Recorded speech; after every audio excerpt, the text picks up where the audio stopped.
All you can do is do what you do. All right, so let's see. So I looked at the theme, and I'm not real good at that, sticking with the theme. But actually, I think I'm with the theme, but not always from the same direction. So I think as this short time proceeds, it will become more focused. I'm fairly certain it would. So this first poem is, this book is essentially memoirs from my college days. Stories I'd been telling people for years and finally decided to put them into poems. And this is about a choice point in life that was pretty important to me. US 1 ran right through campus. It's University of Maryland. On nights when I felt low, I stared out the window at passing cars and thought about how that road was a long, straight shot to Florida, if I had the nerve to take it. Guys I'd known had disappeared there into the world of work, cars, money, a world without term papers or blue books. One guy came back after a semester with tales of making big bucks working as a bellhop at a fancy hotel in Miami. At the time, that sounded pretty good. I was tired of that helpless student feeling, tired of counting pennies. I was young and strong and optimistic that my life would be beautiful no matter what I did. Classes were a drag, but I loved the library, the lectures, the National Symphony on Tuesday nights. It was nip and tuck there for a while between cutting out and hanging on.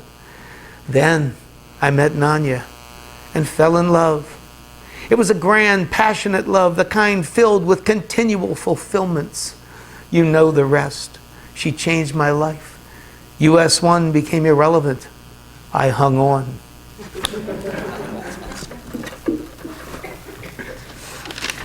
There you go. Oh, yes. And of course, marrying the not right person is another aspect of many people's life's journey. If you have an ex, and if you weren't married, but a tense relationship, let's say, this may apply to you. Of course, it's a she for me. Change the gender as you need to. The ex, she's the worst kind of monster. Made up of old parts of yourself that needed a woman like her and couldn't see disaster looming. Like a bad dream that keeps coming back when you let your guard down. You see her in a dark cafe and shiver. It's like a visit from the grave. You try to recall good times, but you're torn. How else to justify?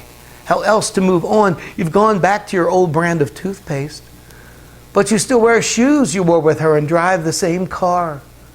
You wonder how far you'll have to go. First, you want to blame it all on her. Then, you want to blame it all on you. In your better moments, you wish her well. If you're lucky, I guess. And here's the poem I sent in when we were all asked to send in something for the blog. I said, do I have anything about a ritual? I think not, but it was like, I don't know, going on a pilgrimage to go to the 42nd Street Library for the ceremony at the 42nd Street Library. First, go to the information desk, cross the hall to 320, talk to the tall black woman in the red dress, fill out the application form, complete with personal reference, not a relative, show traceable ID, sign another form and get a card, go down the hall to 316 and ring the buzzer. When they let you in, show the card, sign again and state your purpose, take a seat and adjust the light. While the attendant gets your package, sign one more form, hesitate a moment when the box arrives, then slowly untie the red cotton ribbon, fold back the left flap, then right, then top, then bottom, there. In the rectangled recess of the framed blue, hesitate again. Now, take out 5 10-cent pocket notebooks and read Kerouac's own penciled hand. Old Angel Midnight, complete. Scriptures of the Holy Eternity, complete. Dream fragments, play scenes, scribbles. Copy a line you've never seen. The moon is a piece of tea. Now, hold the notebooks in your hand and let it all sink in.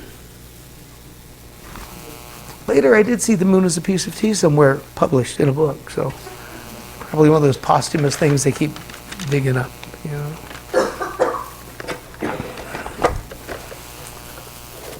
I'm amazed that I thought, actually those are the real room numbers. I'm amazed I thought to take notes when they asked for the second form and the third form. I went, whoa, this is interesting. You know, what's going to happen next? So, deep understanding. Sometimes insightful poetry drives me crazy. I so crave the delight of deep understanding, that piercing view into the soul of life. I want to look at an old sneaker and see the world. I want to see the unraveling shoestring as a comment on the fragility of existence.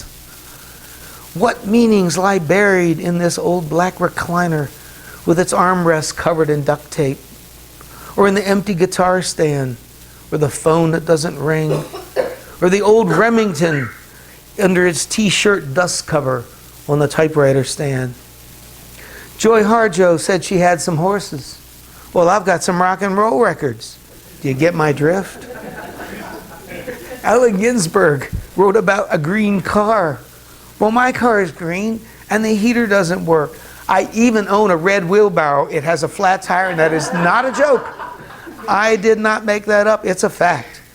William Carlos Williams said, no ideas but in things. That's all well and good, but you have to see through the things to get to the ideas. James Laughlin said that when he died, he wanted his favorite old gray sweater nailed to a tree and left there for nature and the birds.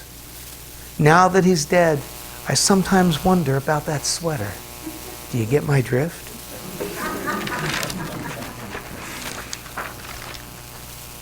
Getting into my heavy poetics here. I like it when things stand for something. The ring from Taos on my right hand. The ring from Santa Fe on my left. The turquoise teardrop earring, a gift from a friend who lost the other one. I think of her when I see it in the mirror. The same way the rings remind me of New Mexico. I like it when things stand for something. Like the cowboy hat from Wyoming. The Pendleton blanket we sleep under from the factory in Oregon. The Yellowstone shirt I wore to keep warm in the campground morning. The wool knit hat from Canada, Alberta to be precise. My wardrobe's like a scrapbook.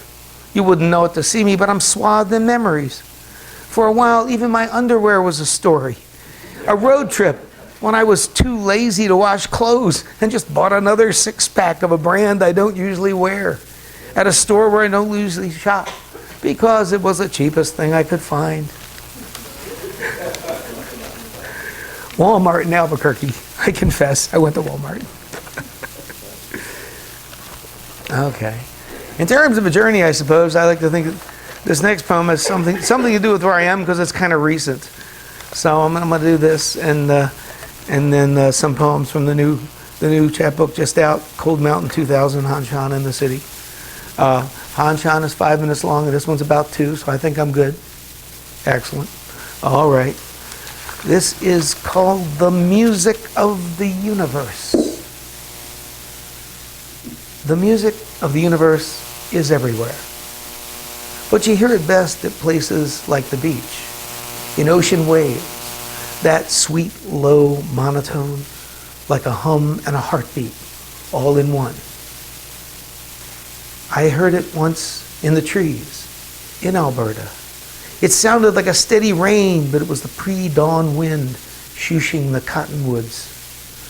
I heard it when I stepped outside beside the tent, that dull, sharp sound from the hard-packed earth along the trail. And at the lakefront in Milwaukee, that thrumming and the black fly buzz of upstate spring. Sometimes I think the Milky Way is a symphony. It seems that way when you look up on a clear night in one of those empty states like Idaho or Nebraska. And if the music of the universe is everywhere, then maybe the universe itself is music. And if that's so, it must be tuned to the key of life to create the great cosmic harmonic that includes all the tones we can imagine and more, like one huge chord coursing through everything. Maybe the music of the universe is life itself. And each of us gets a little bit of time to play during our little bit of time on stage. Not necessarily in the spotlight, but at least it's our own small part. And when we play it with the right people, that's when the universe really sings. It's as if love is a great conductor, the ultimate sound system that brings out the best and makes everything come through a little bit better. And now, Hanshan. What happened with this is my friend Dan Wilcox lives in Albany. Some of you know Dan. Said, gee, wonder what Hanshan would say if he lived today with his same attitudes today in a city, an urban, modern day Hanshan. And Dan never did it, but I liked the idea, so I started writing poems that I thought Hanshan might write if he lived here today in a city. And the result is there are 51 poems in the sequence. So this chapbook has the sequence in it, plus about a dozen other short poems that I thought were a good accompaniment to him. Of course, you realize that when Hanshan talks about academics not being so cool, he's talking about the arrogant subculture that you have met on campus. It's the self-important types, definitely. I thought about the adjectives to put on. I think arrogant, self-important. That's probably the prime ones. Okay, I'm here in the city, but there's something wild and unknowable about where I live. Crooked alleys and dark shadows make the way uncertain. If I choose to go inside, there's no way you'll ever find me. People ask how to get here, but it's tricky business. The way keeps changing. When you're depressed, you think it's close by. When you're elated, you think you might already be here. If your heart was like mine, you wouldn't need a mood to find the way. Some of these are parallel to poems you may recall from Gary Snyder. I started this series by working through his poems and then adding whatever came to mind in the Hanshan mode. Some people think I'm crazy with my shabby clothes and poems, but I've seen St. Patrick's Day drunks barf in green rivers and tailgate parties run amok. When I think what most people mean by crazy, I know I'm doing all right. The other day, a cop asked me for ID, so I showed him some cards from the old days. After looking a long time, he decided, yeah, I'm me, even if I don't look much like the guy in the picture. The highway ramp's torn up for repairs, and the commuters are in a tizzy. I sit by the overpass and watch them fume about things they can't control. After a while, I get up and walk away, whistling on my own 2 feet.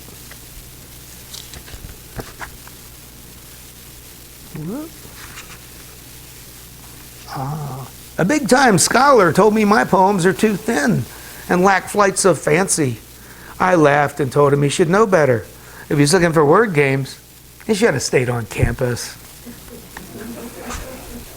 Oh, here's another one. That renowned scholar with all his books thinks he's important. 3 degrees, 2 cars, 6-figure income. He forgets his body's got 9 holes, just like the rest of us. Usually there's a pause as people start counting. It's 9. Okay. This neighborhood has many wonders, but people who come here get scared. When the streetlights shine and the gangs are out, things don't look the way they look in daylight. When it rains, the reflections on the street are like rainbows. I swear, they're like rainbows. And do you have my poems in your house? They're better for you than the New York Times. Type up a couple. Use them for screensavers. They'll help you keep your head on straight. There you go. Thank you. All right. I should mention